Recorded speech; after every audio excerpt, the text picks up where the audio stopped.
Hello everyone, welcome to Bluebell Designs channel, and today I'll bring to you a super fun project. Well, it's not just one video this time, it's going to be a series of videos, and it's brought to you by Shamballa Bag Designs. This is a really fun project. I think that Shamballa came up with a really fun idea. You're gonna make a bag, but you don't really get to know the exact shape of the model of this bag. So what it is that the bag is called Rosario, and she's going to be releasing not step by step, but weekly, a set of instructions. And so you're going to build this bag by pieces. And so the first week she released the materials that you're going to need for this bag, and then she just sent the second part of the instructions, which include the gussets, the side gussets of the bag, the handles, the straps, and the bottom. And so that's what I'm going to be working on today and showing you the step-by-step of that section of the pattern. Is super cool, and I think it's a clever idea, and I am very excited to be part of this sew along. It's a little sew along. You get to go and do it just like a little bit at a time.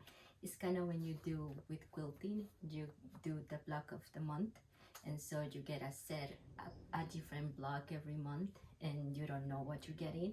So this is exactly it, but in bag making. So it's super fun, and I am really excited, and I get to show you what I am going to do with it. I picked this very interesting vinyl, and I'm just very excited to just share with you and sew along. So let's get started. So here we have the pieces of what we just went over. So this is the side band, or maybe it's not the gusset, it is the side band, but this is the pattern that comes with it, or that you have received. This is the bottom, the stabilizer, and then you also receive the measurements of how long your straps needed to be, and you need 2 of those. So you need to cut these per the measurement. And extra things that you need to get is the back feet. So you're going to need 4 of those, and so I'm going to be using those. And then what we're going to be doing in the instructions is kind of follow along and put the first steps together. So let's move on to that. Okay, in the side bands, I forgot to mention that you have to cut 4. 2 are how the pattern is printed, this way, rise it up, and then you have to turn it the wrong side down, and then cut the other 2. So it's 4 total, but they have the opposite. As you can see right here, I'm assuming this is how it will go, which is super fun to guess of how this will look like. So you kind of guess that there's going to be something going over here in the middle. She does say to pick 4 fabrics, and I just chose this one, and we'll see how it turns out. So the first step here, it says that we have to kind of fold these edges at is 1/4 of an inch, but the pattern comes with the edge as well. But I measured the distance is about 1/4 of an inch, so that we can fold this. So I'm just gonna make my lines right here.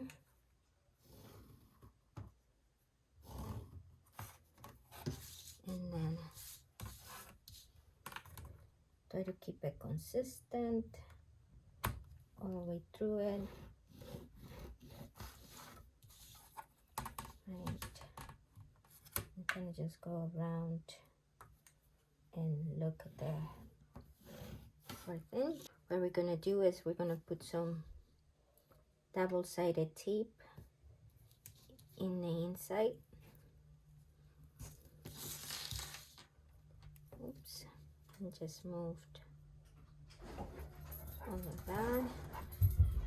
I'm just gonna keep placing the tape like that.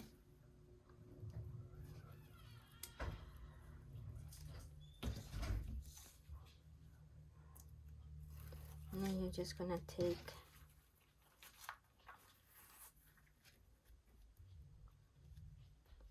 nice. Okay, so this is how it would look. That's how it would look, and you would repeat the same to all the pieces. So what you do is, once again, you just draw it.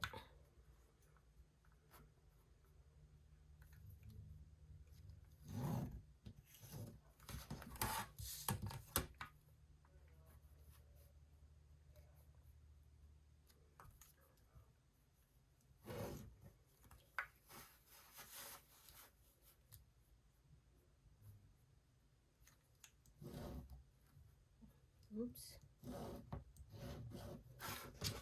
Make sure it is correct.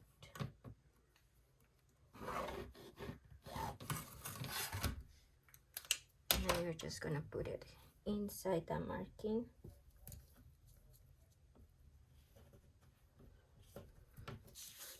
I'm just going to cut the middle, snip it up to the marking like that, and then repeat this.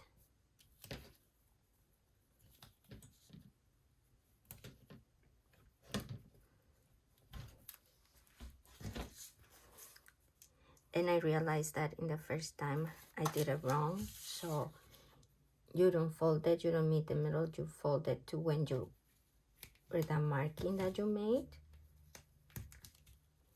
which in my case is the same weight as the tape, so that helps me. Now I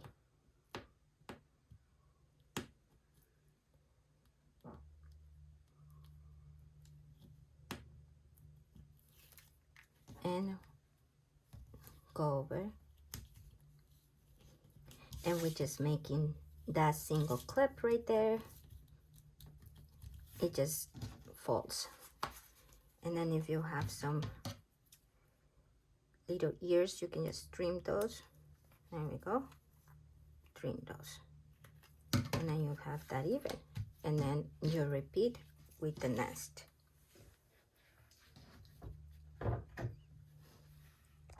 Okay, I just wanted to show you the 4 finished. So we're going to place these aside, and we are going to work on the bottom. So here's the bottom, and what we're going to do is we're going to stabilize it.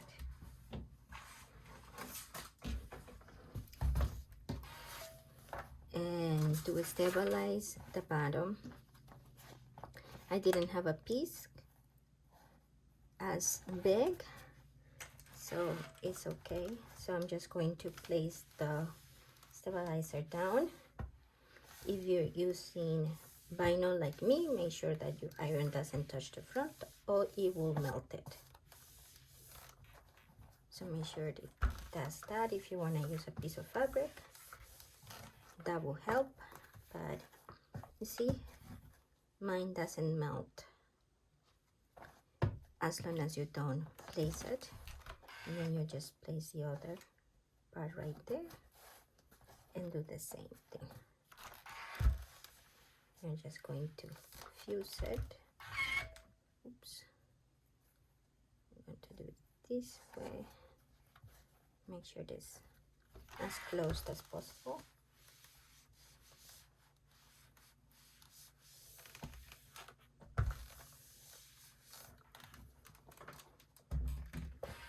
We're gonna move this, and then we're going to mark the placement for the feet. So we're going to put this on the part, and we're going to mark where our feet would be in both sides. All right. And we will take some seam ripper and kind of just rip those this way where the markings are. Make sure you make a hole, not too big, not too small, and be gentle.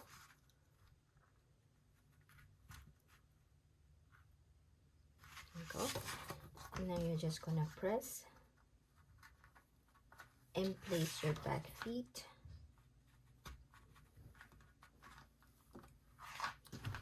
in each side. There we go. Okay.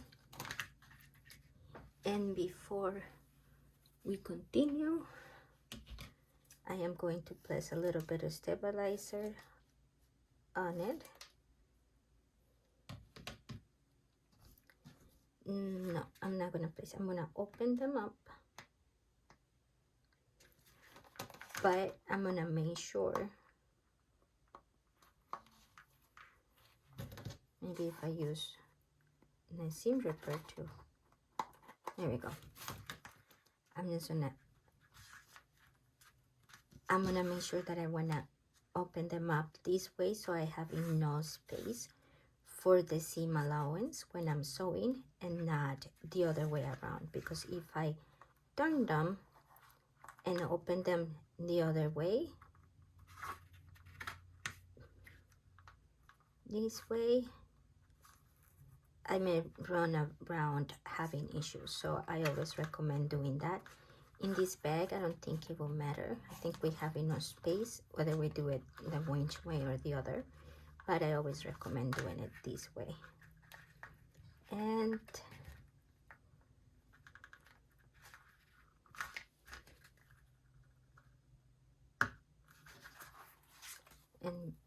you're making sure that it is nice and secure, that you go all the way in the bottom, and you really secure those. There we go. That one is not as secure. You do that, and there we go. You want to make sure that it's secure as you can.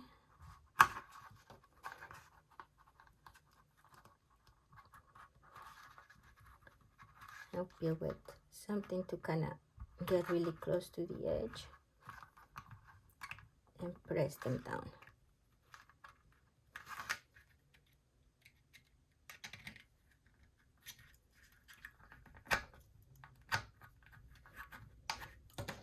And then what I'm going to do is I'm just going to cover them this way to protect my fabrics. And that's what I'm going to do now.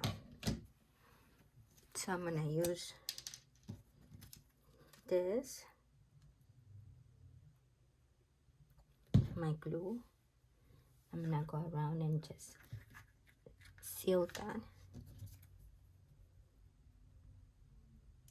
And some people do this step, some people don't, but always think it's a good idea to protect your bag for longevity. And plus these are scraps, and so instead of throwing them away, you use them to protect your bag. And this set, and we're gonna just let this dry like this, and there you have it. Okay, the next step is just to work on your handles, and then you're gonna prep them first, then you're gonna find the middle and mark the middle of your straps, and you're gonna do this for the two of them.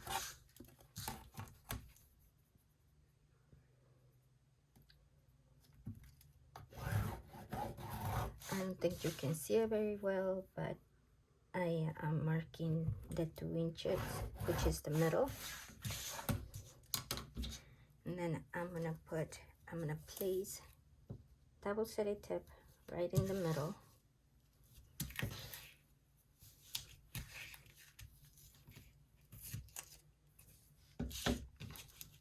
And then we're going to just take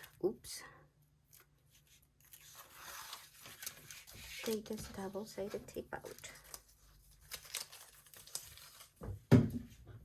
And then we're gonna fold right on the middle marking.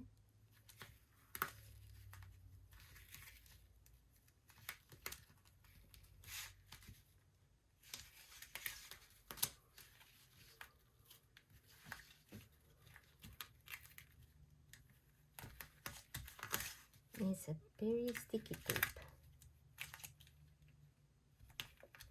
So there you go. And then you're gonna do the other side.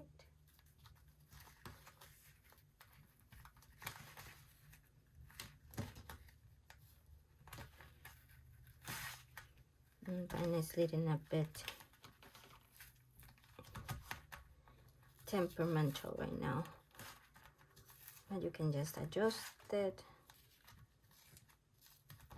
There we go.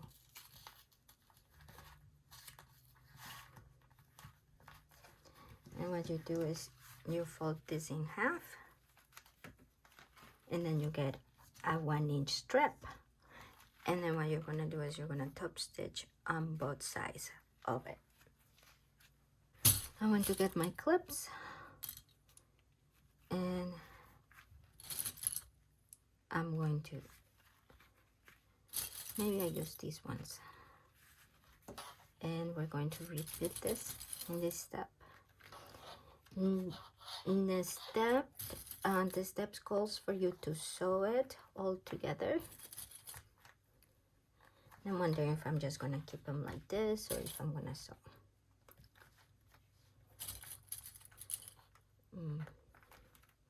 Maybe I should do a recap of the steps and sew at the end for the next one.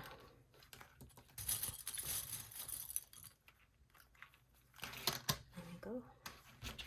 And this is how it looks, and then you repeat the same step for that one.